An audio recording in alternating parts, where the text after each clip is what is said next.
Hey YouTube, welcome back to Universe X, and for this installment we will be going into our next archetype breakdown, and that's going to be Hirudegarn. The pacing of these videos is going to be a little odd because I'm really kind of shoving them in whenever there aren't spoilers.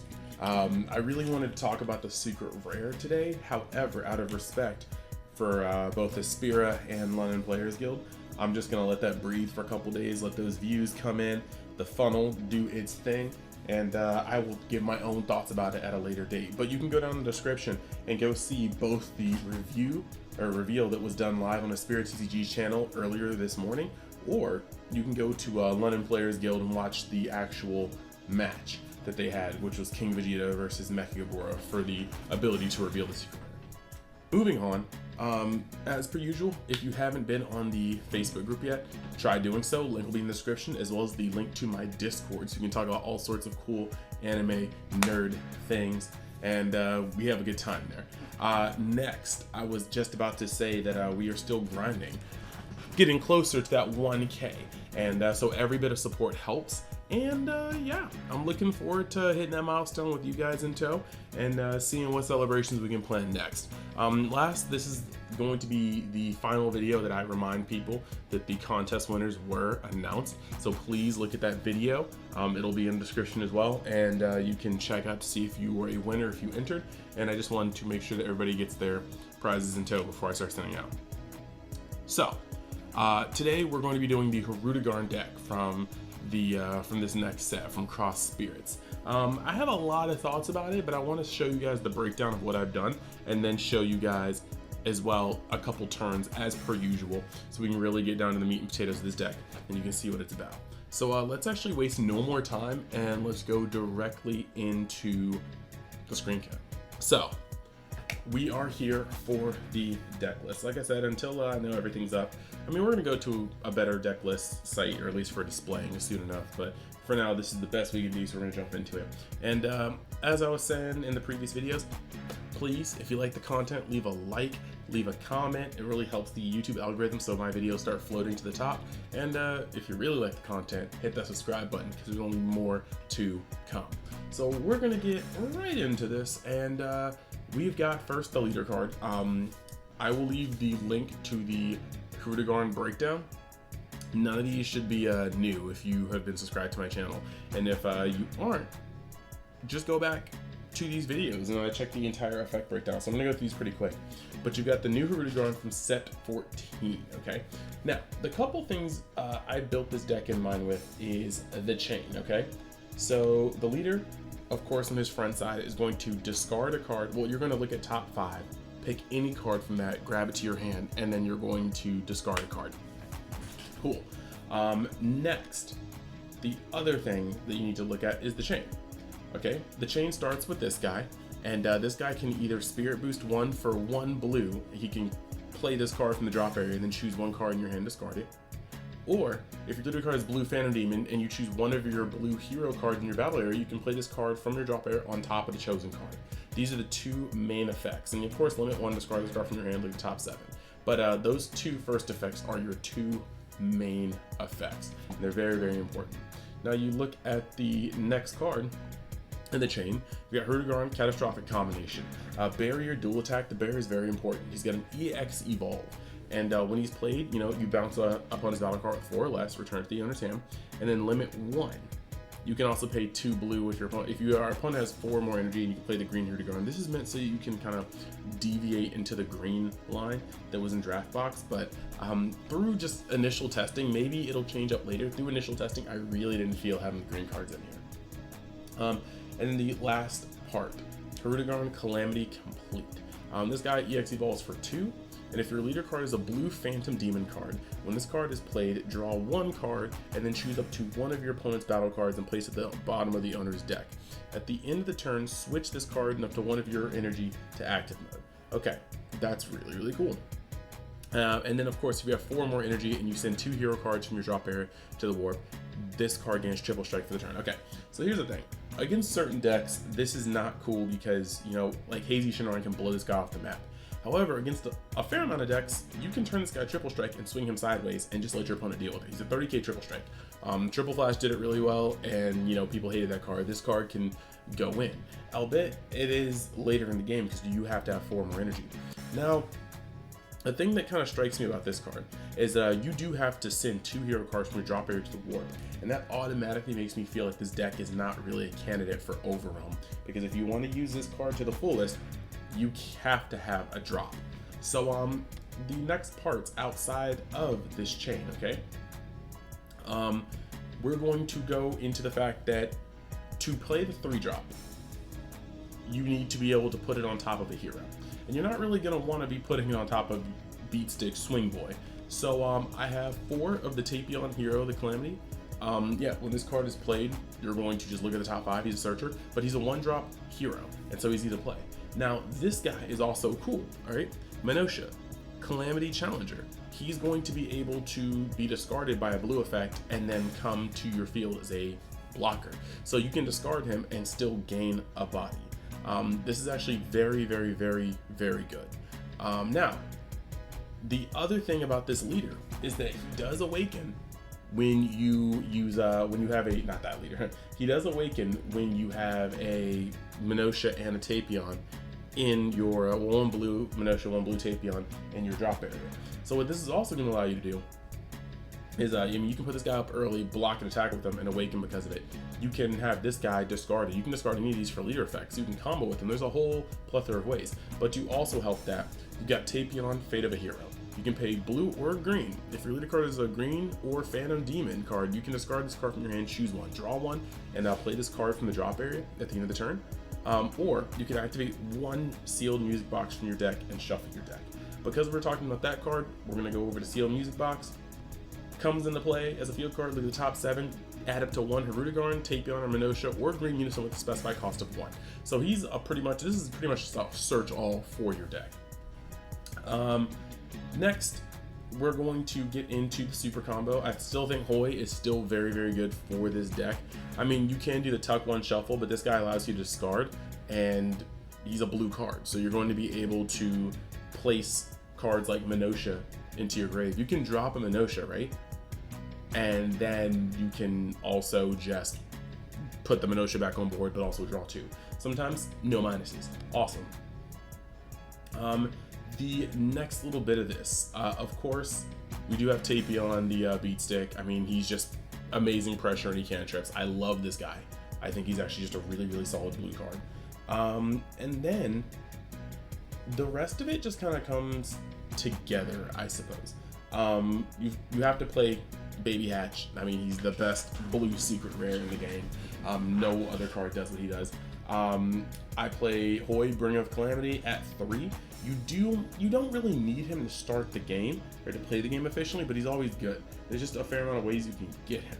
So I mean, between the leader effect and the 1-drop Tapion, I just don't think it's going to be hard to find this dude at any point, really. But then you've also got 2 Majin Buu Assault of the Agents of Destruction, because this card is a de facto just blue boss, and he's very, very good. Untap some energy as well. You've got Sensu Bean, provided it stays in the format. You've got Dimension Magic for more defense. Because your boss doesn't have a, just like barrier. I do max out on Trunks' God Sealing technique, as you should as a blue player, just because you want to be able to bounce threats to your board. And that pretty much goes over the entire deck list. There's gonna be some minor points that we put in here, but I'll show those later. And then of course with the leader, he can flip over and he can pretty much Sensu cards for a turn by once per turn, place 2 cards from underneath one of your blue or green battle cards at the owner's drop areas, and which will also fuel the boss card effect. So we're going to move forward and jump into a game. I'm going to show you how some test hands work, because it's a little weird. I am really excited to show you guys, but I do find a little game. We're going to shuffle up. What you're going to want to see is not a music box. I'm going to throw that right back. Minosha, you want to see that opening hand. Tapion, you want to see that in opening hand. Now, if we can just get the 3-drop Hirudegarn, that would be clutch. We don't have it, but we can still pick it up from multiple cards. We're going to put everything but these 2 back. Shuffle, draw 1. Another Minosha is very nice. Another Tapion, okay. Oh, we know what we're charging. Okay, we just know what we're charging. So we're gonna put up our 8 life. This is a very odd hand, but this deck has so much cohesive fixing, it doesn't matter. Roll a 14, they roll a 4, so I'm gonna go first. First thing I'm going to do is play a Tapion, tap him, play a Tapion, okay? Tapion's gonna search top 5. Top 5 is going to search me kinda nothing I need, to be honest. We don't have a Unison, but this card just kind of adds on pressure, so we're gonna take that one, and we will shuffle our deck and pass. So a very weak first turn. The hand's not really cohesive, but there's so much room for this deck to like just dig itself out of ways. So I mean, your opponent's gonna probably swing on you, get a card to hand, 3 drop, that's wonderful. And now we have a fair amount of ways to play. We're going to untap, we're going to draw, hopefully it's useless. It's not useless, we gotta hold on to that. I'm gonna put Minotia down. We have a couple more in the deck, so it shouldn't be really a problem. But I'm gonna put Minotia down, and now we start actually digging into our deck. I'm going to swing, and we're going to take a card to hand. I would like to get a Hoy. We're gonna look at the top 5. And we are not gonna find a Hoy. And I don't think this guy is going to be able to catch one for me. I mean, there's a Hoy here, but you know, it's not the Hoy we want. So we don't have the 5 drop. I'm gonna get another piece of the chain, right? Actually, it has to be with 3 or less. I'm sorry, I almost picked it up, but it's still pretty much here. I'm gonna get this part, right? And then we're gonna shuffle the deck. Then what I'm gonna do is take this guy, and I'm going to use his limit to drop him.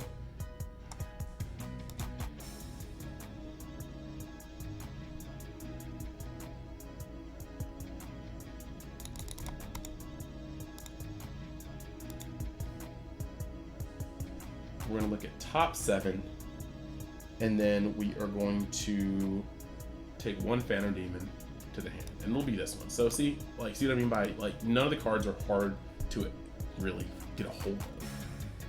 So now that we're here, okay, we still have a fair amount of energy and things to do energy with. We didn't get the Tapion we wanted, so we took that to hand. I'm going to drop a Minotia, and the Minotia will come up here, okay? Just because. So now we have a couple of things we can do, right? We have Minotia and a Tapion. What I can do right now is activate this man. If your leader card is blue and you have choose one of your blue hero cards in battle, you're gonna play this card on top of it. So I can bring this guy out and put him on here, okay?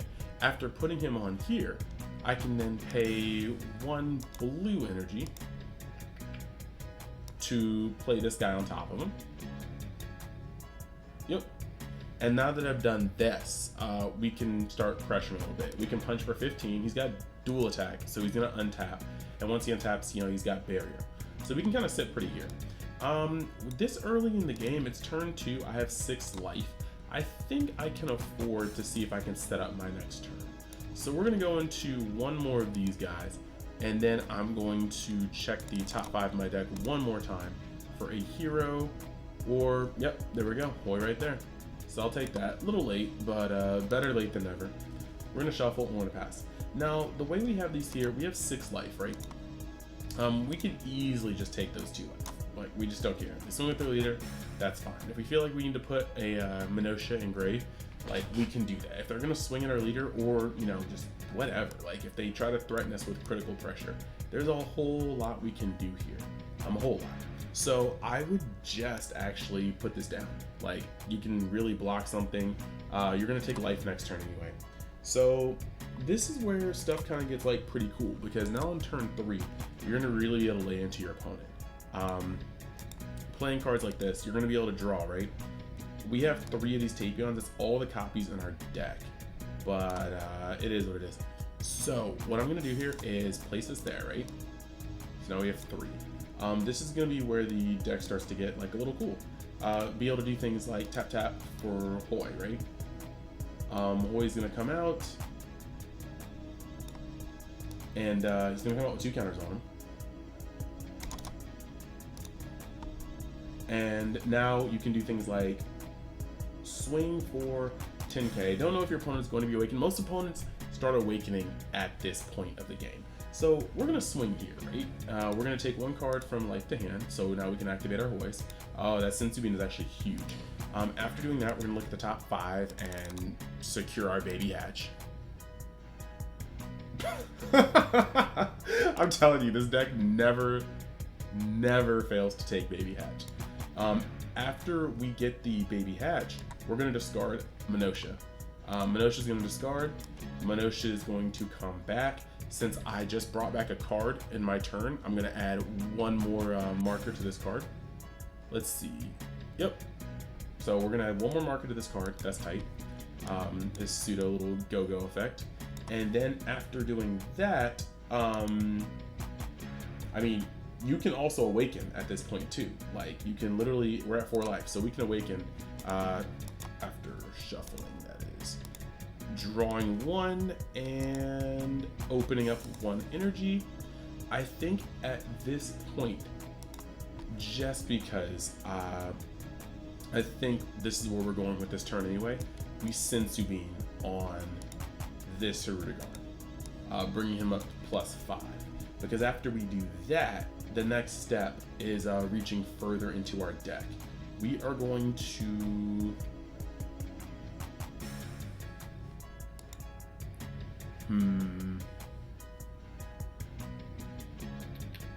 this is the one part where I'm kind of wondering about this, because I do want to use all this energy, but we have to see where we're going with this. I'm going to do this and take off our marker to play this Tapion to dig 1 card deeper in the deck.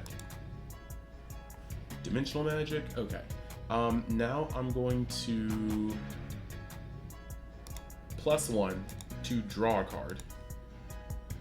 That's the exact card I wanted, and now that I've drawn that, I'm going to drop this. Oh, and I didn't untap that other energy for Sensu. But so now we're at a point where we're sitting pretty well. This is my field right now, and I can easily go 1, go 2, and play this guy on top of here. He's going to draw me a card with his effect, and then bounce 1 card they have on their side of the board. But then also my leader is going to draw me a card for literally just for that, like just for evolving. So I'm going to be able to draw another card. And as you can see now, at the end of the turn, he's going to untap 1 of my energy. So now this turn, I have actually quite a lot to do. We've only got 1 hero card, but that's not that bad. We can swing with this man, and that's gonna be 15, okay? We swing with double strike for this guy, and that's 20k double strike. And then on top of that, we can swing with this Hirudegarn, right? Actually, we have to do it activate main. We can activate main with this Hirudegarn. Drop here to your warp when we see this guy.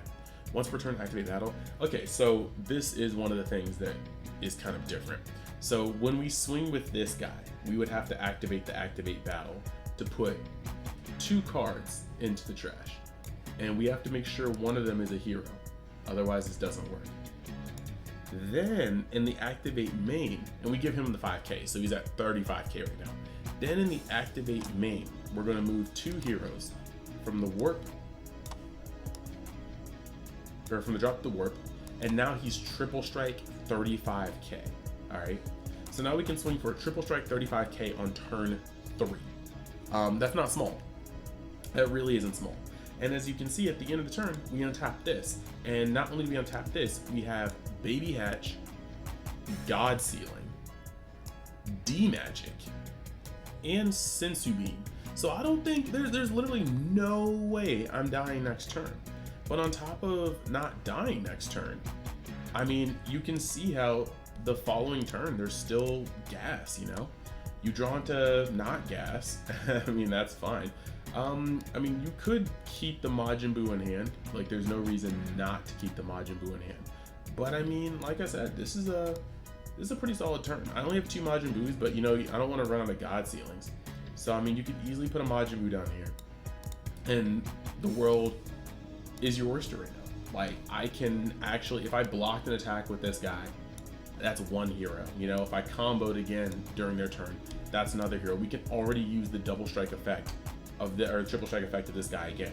And on top of that, we have more plays we can do. We can take another marker off this guy, drop this here. draw a card. That card is void. Like, we're already set. So that was a little long-winded, but you can kind of see how this works. I'm gonna scoop it real quick and then just do one a lot faster, and then we'll end the video as per usual. So let's try this again. Shuffle. 1, 2, 3, 4.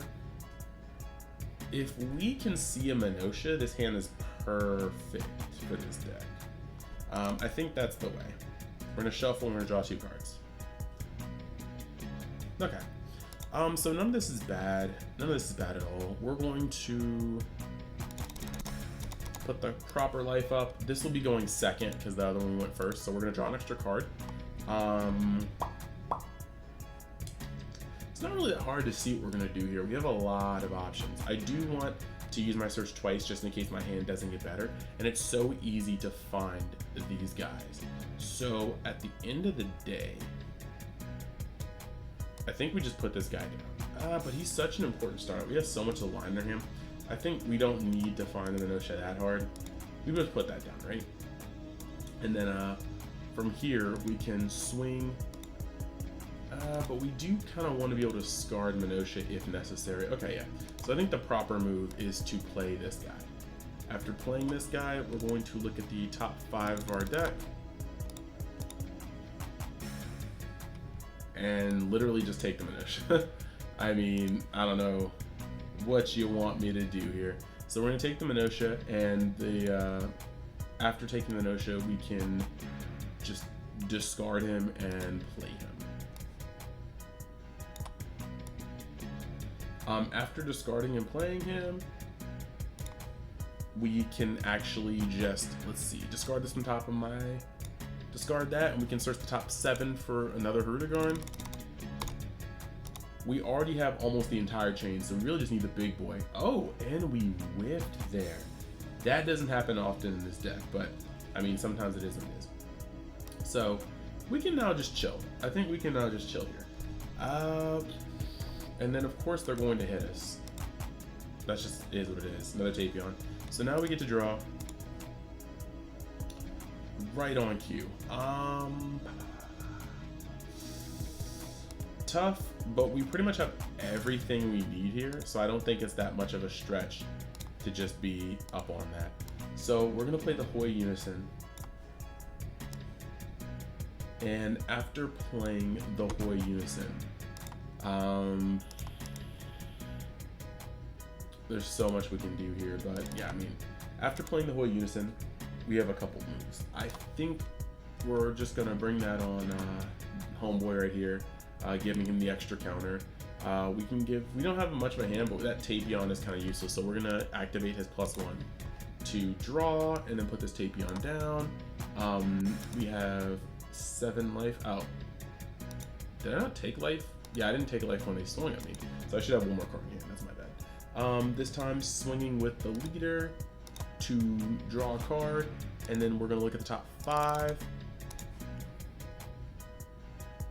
I mean, this is the last bit of our chain, so I think we can just take that, shuffle, and after shuffling, we will discard the copy. I mean, yeah, we discard the copy. And now we're just pretty much set. Like, we have 5 life. We're gonna awaken no matter what. If they want to swing on us again, they can. I mean, if they want to let us kill a Minotia, they can. But like, you can see, like, this deck is kind of surefire, like a turn 3 awaken deck. We just charged the extra copy this turn. I mean, we had God Sealing last turn, but we charged the extra copy. And this is just kind of cool. You're gonna be able to see what I'm gonna do here. I think we do have to, yeah, you have to play this before you evolve because we're really not trying to choke on that. So we're gonna play this. That's an evolve. We don't have any cards that proc yet. So now, swinging with the leader, we're not gonna gain a card to hand, but we are gonna look at top 5 because that's how you find the baby hedge. It was worth a try, guys. It was worth a try. We're gonna take that, and we're going to shuffle. And I don't really want to get rid of a Sensubine or D-Magic. I really don't. I think both of them are really good, but we're going to be able to combo out of most things on turn 3. So that being said, I think I will just drop the D Magic, and then mid-step we're going to Awaken, untapping these two, drawing one, giving us that. That's tight. And then we're still not done because we can swing here for 15, untap, and then we can tap 2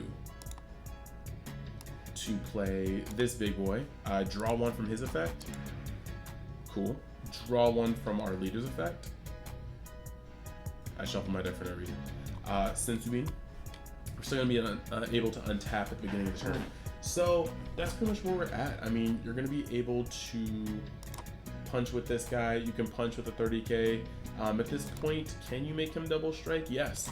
Triple strike. You can make this guy triple strike as we are in the game. So that's actually very, very, very, very cool. I'm actually very, very much a fan of that. And then we still have stuff. I mean, we have a Unison, so we can activate this guy. Like, we could add more aggression to our turn just to draw another card and see where we're at. On top of that, I mean, at the end of the turn, we're going to untap because of this Hirudegarn. And the fact that we have 2 Sensus and 2 Hoys, like, really, I don't see how somebody's breaking through this. Discard, draw a card, draw a card. Okay, yeah, like, we're already in our bag. If somebody wants to swing again, you can literally play this again, discard Minosha, you're gonna get a blocker, and you're gonna draw, and you're gonna draw. I mean, yeah, we don't have Baby Hatch yet, but that's kind of is what it is. Is Baby Hatch in life? Is Baby Hatch in life? It better not be in life. Okay, it's not in life, we just actually got unlucky. So yeah, that's kind of how this deck works. You can see it's extremely toolboxy. None of the Hirudegarn pieces are ever too far out of reach. It's very, very, very nice. Just, yeah, it's the things that I'm going to go on about is that because the leader is a once per turn, you draw when you evolve. Because this Unison is a once per turn, you're going to get a marker when you play a blue card from the drop area. There's a lot of times where you don't want to resolve too many effects in one turn because you're going to miss out on inherent gain. And that makes this a really weird, not late game, not early game, but kind of a weird shifty tempo deck. But personally, I think it's actually weaker than the Trunks deck. The Trunks deck like applies the pressure and release like forces cards out of your hand. I think this deck can do a lot, but I'm not quite sure how I feel about it, especially in the current speed of our meta. So I mean, the ban list should shake things up. Some people are wondering if it's going to be a rotation to really shake things up, but I definitely feel like this deck could use just a little bit of help. Even now that it has Archetype, like, you know, support from previous sets, that support doesn't necessarily really work with the deck from what I've been looking at. So yeah, let me know in the comments what you think about this. I am happy to do these Archetype review and breakdown videos, and I will be getting back into it, probably with Super Saiyan 4 Goku next. So, thank you guys for watching. Like I said, if you like the content, think about hitting that subscribe button. Like, comment on the video, let me know your thoughts and help the algorithm find my videos, and I will see you guys the next time you decide to join Universe X. Later.